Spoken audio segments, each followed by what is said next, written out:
जी हाँ, नमस्कार दोस्तों, आप सभी का स्वागत है भोजपुरी डॉलर में। बेहद खुशी की बात है कि भोजपुरी की बहुत ही सुंदर रील्स स्टार जो टिकटॉक से फेमस हुई थी, आज वह भोजपुरी की बहुत अच्छी हीरोइन बन चुकी है।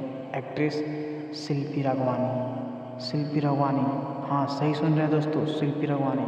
इन्होंने भोजपुरी में कदम रखा अंकुश राजा के पहले का सॉन्ग से। अब आज भोजपुरी के तमाम बड़े स्टारों के साथ ये गाना एल्बम कर चुकी हैं और अब फिल्म दुनिया में भी अपने पैर पसार रही हैं। धीरे धीरे फिल्मों में भी काम करना चाहती हैं। इन्हें फिल्म में काम करने का मौका मिल भी रहा है और इनकी एल्बम तो इतनी सुपर हिट एल्बम दे चुकी है भोजपुरी इंडस्ट्री को कि तो आप सब जानते ही हैं, ये गाने सुनते ही होंगे। और आज ये पूरे 1 साल के बाद इंडस्ट्री में आए, इनको 1 साल हो गए, 1.5 साल।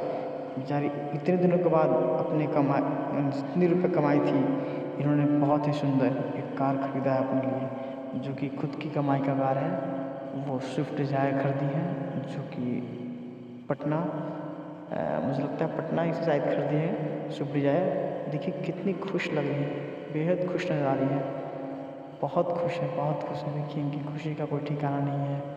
बहुत ही सुंदर और बहुत ही सुंदर तरीके से इन्होंने अपने कार को एजेंसी से निकलवाया भी है। वो एकदम कारपेट वगैरह हटवा के फूल वूल का बड़ा माला। वीडियो देखने के लिए धन्यवाद।